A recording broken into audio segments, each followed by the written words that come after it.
Dave Filoni recently called Anakin the greatest Jedi of all time, and now fans can't wait to see his involvement in the Ahsoka series. Strap yourselves in because Anakin's about to have a huge impact on the galaxy once again. Anakin spoke highly of you.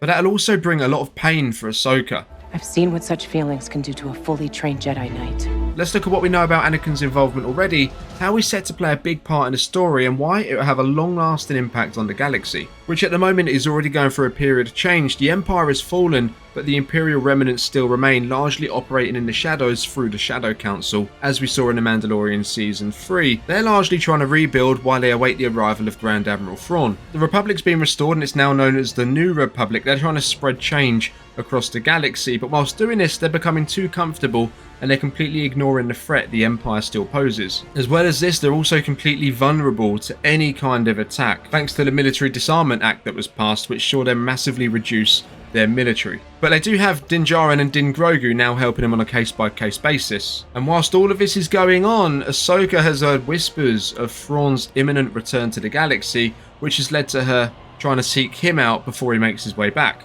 All of these events, of which are a direct result of the influence that Anakin has already had in the galaxy up to this point in time. And all of this can be tracked as far back as the Phantom Menace, when Anakin accidentally won the first Battle of Naboo, which led to him training as a Jedi and eventually training Ahsoka, fighting alongside her and Obi-Wan in the Clone Wars before he fell to the dark side, became Darth Vader, and all but wiped the Jedi out, whilst the Empire rose to power. Fast forward a few years and he was instrumental in restoring the Republic when he defeated Emperor Palpatine. Now Hayden Christensen, the actor who portrays Anakin in live action, was largely absent from Star Wars shortly after Revenge of the Sith. That was up until last year when he returned as Anakin in the Obi-Wan Kenobi show. Now in stark contrast to the first time he was involved in Star Wars, his reception this time around was much more positive. And one can only assume that word got back to the higher-ups at Disney, and for a character they seem to be staying away from because of his backlash during the prequels, when they made the sequel trilogy, he became Flavour of the Month.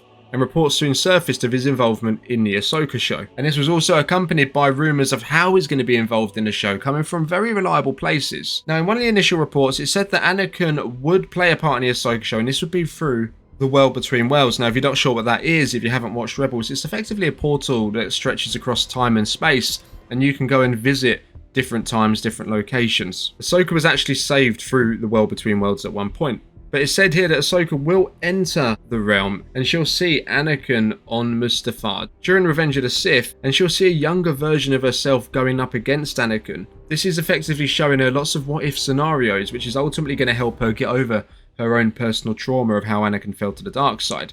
Even if she went to Mustafar herself to save him, the end result would have still been the same. He was always destined to become Darth Vader, and the Empire was always destined to rise. Now it is said that Hayden Christensen did have to train for this role because his face would be seen. Now that kind of lines up with that first report quite nicely. But since then, we've also had more reports that the team that brought Darth Vader to life in the Kenobi series comprised of 3 different actors, one of them being Hayden Christensen, one for close-up fight scene shots and one for long shots for the whole body. Well, Hayden Christensen and one of the other actors apparently have returned for the Ahsoka show as well, which means not only are we getting Anakin in there, but we could also be getting Darth Vader. Now, just how that will happen is purely speculation at this stage, but you'd have to think this would also be one of them scenarios that Ahsoka sees through the World Between Worlds, perhaps her and Vader's fight during the Rebels TV show, recreated in live action. All of this is said to be in a bid to show Ahsoka that regardless of what happened in the past, she couldn't have really changed anything. And it's a way to really push that character forwards and help her deal with her own personal trauma, some of which we've already seen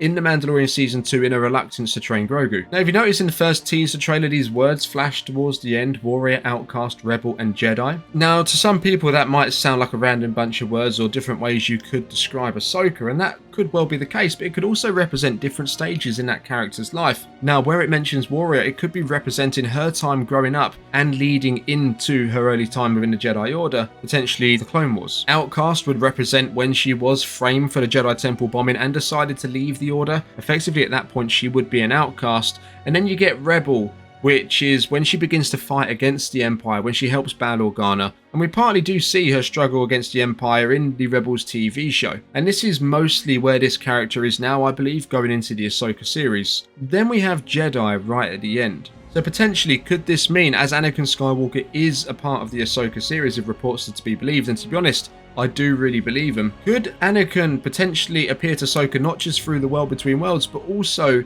as a Force ghost, giving her the right kind of guidance in a time when she most needs it, to the extent where she could potentially decide to become a Jedi once again. But then you also have the possibility, and I know this is a fan favourite scenario, of Luke also being involved in the Ahsoka series. Dave Filoni actually wrote how Ahsoka and Luke first met many years ago, but that's a story we haven't got up until now, at least, because he hasn't found the right moment to tell it. Well, we do know in the Book of Boba Fett at that point in time, where we are now in the Ahsoka series, Luke and Ahsoka already met. So perhaps we could see a flashback, or we could start the Ahsoka series a little bit before that point, perhaps during Luke and Ahsoka's first encounter. You'd like to think their first meeting, they could both really fill each other on what they don't know about Anakin and Darth Vader, on how he did return to the light side right at the end and defeat Emperor Palpatine, and Ahsoka could share stories with Luke about how Anakin was a great general during the Clone Wars. Effectively, this could go a long way in offering closure to each other, but mostly Ahsoka, as she's the one that carries most of the hurt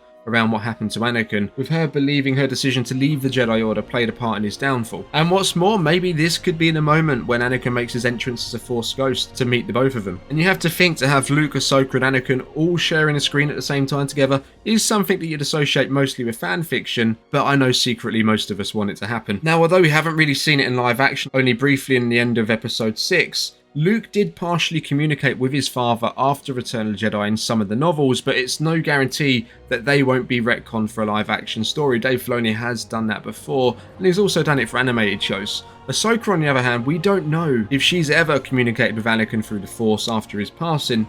Neither do we know how her own story concludes. Possibly she's even alive after the events of episode 9, and although her voice was heard in The Rise of Skywalker with all the other dead Jedi, it has been stated afterwards that it doesn't necessarily mean she's dead at that given time. If Ahsoka was to become a Jedi once again, thanks to Anakin's guidance from beyond the grave, or perhaps if she doesn't become a Jedi by title, but she continues to teach their values, their beliefs, and passing on the knowledge, then Luke also gains an incredible ally in an attempt to return the light side of the Force to what it once was. Just as Anakin's return could happen in many different ways, it would also most likely come with a lot of change to certain characters he communicates with and really influence their actions going forwards. Guys, do you think there's a possibility we could get Luke, Anakin and Ahsoka all on screen together in the Ahsoka show? Let me know your thoughts down in the comments. Remember to subscribe to the channel if you're new. Leave a like. I'll catch you in the next one. May the Force be with you.